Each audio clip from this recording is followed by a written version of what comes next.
এই কোরআনের মধ্যে কোনো ভুল বাহির করার ক্ষমতা পৃথিবীর কারোর নাই। কেউ এই কোরআনের মধ্যে ভুল বাহির করতে পারবে না। যেখানে রব্বুল আলামিন কোরআনের শুরুতে বলে দিয়েছেন, যালিকাল কিতাবু লা রাইবা ফীহি হুদাল লিল মুত্তাকিন।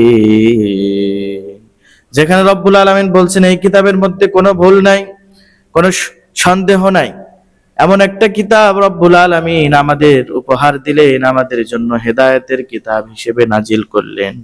আর এই কিতাব আমরা ছেড়ে আজকে বিভিন্ন দলের কাছে যাই, বিভিন্ন দরবারে যাই, বিভিন্ন জায়গায় যাই একটু হেদায়েত পাওয়ার জন্য, যে আমার পীরের দরবারে গেলে পীর আমাকে হেদায়েত দিবে। কিন্তু কোনো পীর, কোনো ক্ষীর, কোনো হুজুর, কোনো খেজুর হেদায়েত দিতে পারবে না। একমাত্র এই কোরআন অন্ধকার জায়গা থেকে আপনাকে আলোর দিকে নিয়ে যাবে। সমাধান চাও যদি জীবনে মরণে, ফিরে যাও খুঁজে নাও, চোখ রাখো কোরআনে। ঠিক কিনা? এ কারণে এই কোরআন যেখানেই মানবেন সেখানে শান্তি আছে না নাই? কোরআন যদি আপনি আপনার পারিবারিক জীবনে মানেন সেখানে শান্তি আছে না নাই? কোরআন যদি আপনি রাষ্ট্রীয় জীবনে মানেন সেখানেও শান্তি আছে না নাই? যেখানে মানবেন সেখানে শান্তি আছে, আর কোরআন যেখানে বাদ দিবেন, ছেড়ে দিবেন, সেখানেও অশান্তি আর অশান্তি আসবে কি আসবে না? এজন্য আমাদের কোরআনকে মহব্বত করতে হবে, কোরআন সংসদে নিয়ে যেতে। আল্লাহ রাব্বুল আলামিন বলছেন, আফা হুকমাল জাহিলিয়াতি ইয়াবগুন ওয়া মান আহসানু মিনাল্লাহি হুকমান লিকাওমি ইউকিনুন। রব্বুল আলামিন বলছেন, বিধান দেওয়ার ক্ষেত্রে, হুকুম দেওয়ার ক্ষেত্রে আমি আল্লাহর চাইতেও ভালো কেউ জানে না। এই কোরআনের যত বিধান আছে, এই বিধান আপনি সমাজে বাস্তবায়নের জন্য, কোরআনের আইন সমাজে বাস্তবায়নের জন্য কোরআনকে আগে পার্লামেন্টে নিতে হবে। কোরআন যদি পার্লামেন্টে থাকে, কোরআন দিয়ে যদি রাষ্ট্র চলে, কোরআন দিয়ে যদি চোরের বিচার করা হয়, আস-সারিকু ওয়াস-সারিকাতু ফাকতাউ আইদিয়াহুমা জাযাআম বিমা কাসাবা নাকালাম মিনাল্লাহ।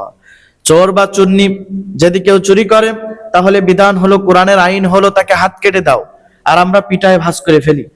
সাইকেল চুরি করেছে, পিটায় ভাঁজ করে ফেলি। আপনার এটা অনুমতি নাই।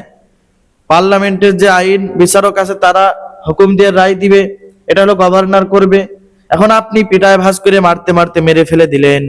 চুরি করলে হাত কাটার হুকুম, সেখানে আপনি মেরে ফেলে দিলেন, আপনি অতিরঞ্জিত করলেন। আর আল্লাহ রাব্বুল আলামিন অতিরঞ্জিত পছন্দ করে না।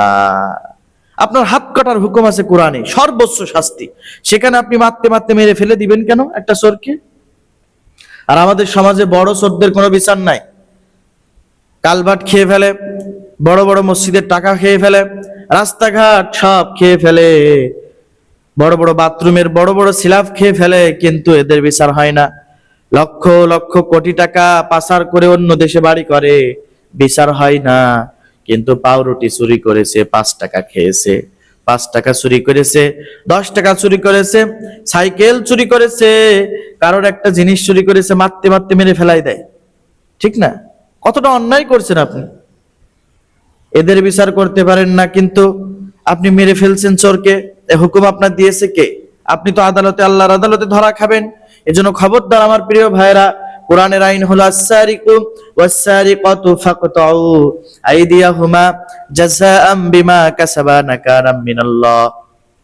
চোর অথবা চুন্নি কেউ যদি চুরি করে, বিধান হলো হাত কেটে দিতে হবে, এক হাত কেটে দিতে হবে। দ্বিতীয়বার চুরি করলে তারপরে আর এক হাত কেটে দিতে হবে। মেরে ফেলার হুকুম আল্লাহ তাআলা কোরআনে দেয়নি।